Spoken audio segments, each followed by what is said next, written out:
오늘은 장거리 연애 관련해서 컨텐츠를 좀 올려보고자 해요.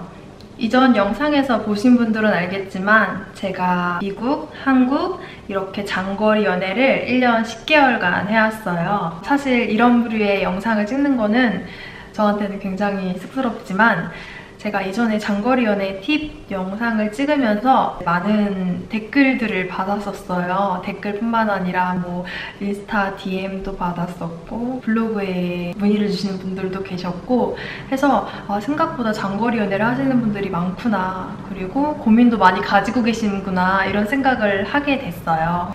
제 연애를 보면은 제 장거리 연애를 하다가 결혼까지 이어진 케이스잖아요. 그래서 제가 연애 전문가는 아니지만 제 연애를 되돌아보면서 우리가 어떻게 이렇게 연애를 잘해서 결혼까지 하게 됐을까를 조금만 고민해보면은 다른 누군가한테는 팁? 아니면 조금 도움이 되지 않을까 해서 이번 영상도 준비하게 되었습니다. 제가 생각하는 장거리 연애를 하면서 싸우지 않을 수 있었던 이유 3가지를 말씀드려보려고 해요. 첫 번째는 연락의 횟수입니다. 연락이라는 부분이 생각보다 사소하지만 굉장히 중요하고 그리고 다툼이 일어날 소지가 많은 부분이라고 생각을 해요. 장거리 연애를 이제 하시는 분들은 보고 싶다고 마음대로 볼 수 있는 게 아니기 때문에 그렇기 때문에 연락이 좀 더 중요하다고 생각을 하거든요. 제가 했던 연애를 예를 들어서 계속 이제 말씀을 드려볼게요. 저희 같은 경우에 연락할 수 있는 시간이 굉장히 한정적이었어요. 저는 한국에 있었고 남자친구는 미국에 있었고 둘 다 직장 생활을 했거든요. 한국에 있었던 제 시간으로 말씀드리면 제가 아침에 일어났을 때 남자친구는 퇴근 전에 회사에 있을 시간이고요. 제가 회사 점심시간일 때 남자친구는 저녁 시간, 제가 퇴근을 했을 때면 남자친구는 한밤중이에요. 제가 잠들기 전이면 남자친구는 일어나서 출근을 할 시간입니다.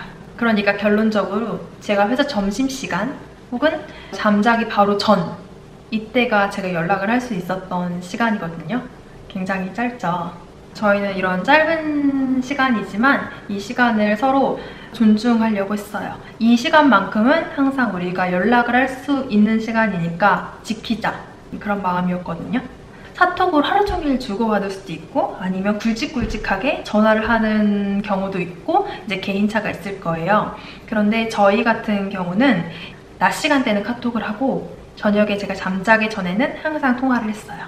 그래서 이 패턴을 거의 유지했다고 보면 되고, 물론 연락을 더 많이 하면 좋겠지만 그러지 못한다는 거를 우리 둘이 가장 잘 알고 있으니까 땡깡 부리지 않으려고 했고, 암묵적으로 서로 말하지 않아도 알고 있는 그 시간을 지키고 연락을 덜 해서 생길 수 있는 그 마음 상함이라던가 그로 인해서 또 생길 수 있는 다툼?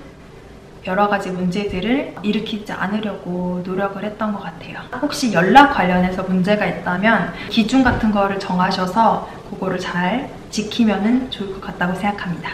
두 번째는 의심 금지예요. 장거리 연애다 보니까 우리가 눈으로 확인할 수 없고 볼 수 없어요. 그렇다 보면 의심이 생길 수 있거든요.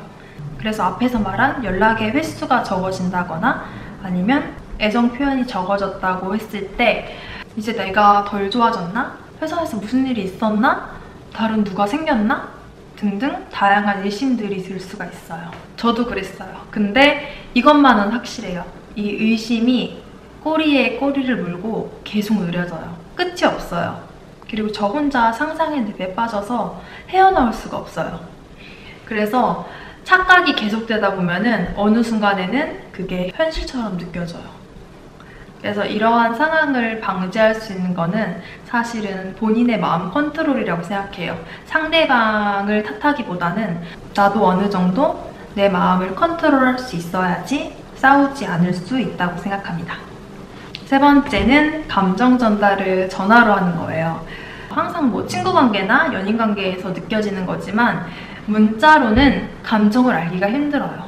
이모티콘 우는 거 하나로 아 우는구나 하는 거고 웃는 거 하나로 아 웃는구나 하는 거거든요. 그래서 문자로 서로 주고받다 보면은 어떻게 웃는 표시 하나 빠졌다고 해서 왜 나한테 안 웃지? 그러고 제가 애증 표현을 했는데 상대방도 똑같은 뭐 이런 하트 날리는 그런 이모티콘이 안 오면은 뭐지? 왜 안 하지? 이러고 그게 조금 계속되다 보면 서운해져요. 저는 그런 마음이 들더라고요. 그래서 이런 부분들을 조금 방지할 수 있는 게 전화인 것 같아요. 문자를 하다가 조금 민감한 문제를 얘기할 때는 기분이 좀 상할 수도 있거든요. 그러면 이모티콘도 어느새 사라져요.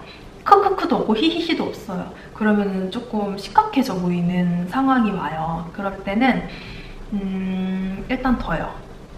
되게 신기한 게 사람이 감정에 따라서 그 문자를 읽는 게 다르게 읽히더라고요. 문자가 내 감정에 따라서 다르게 읽혀요.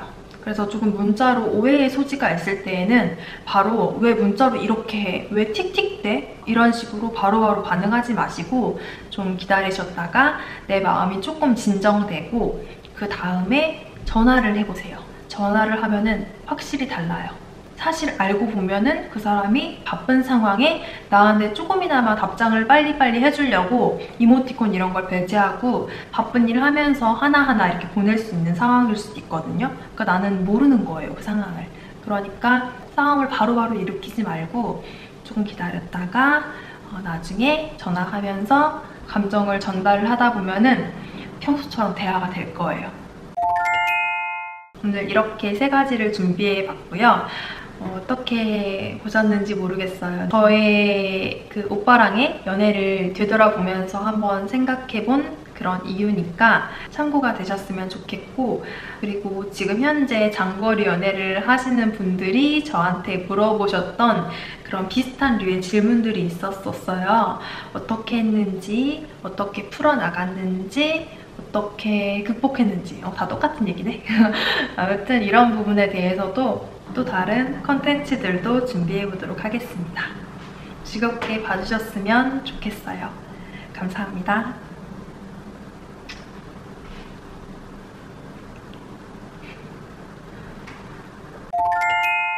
땡깡 부리지 않았던 것 같아요.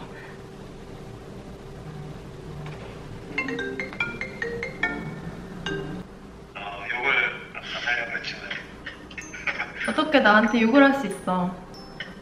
굉장히 미안하게 생각해요. 꿈에서라도 그렇지. 내가 굉장히 미안하네. 의도치 않았지만 굉장히 미안해. 오빠 나 뭐하고 있게? 자기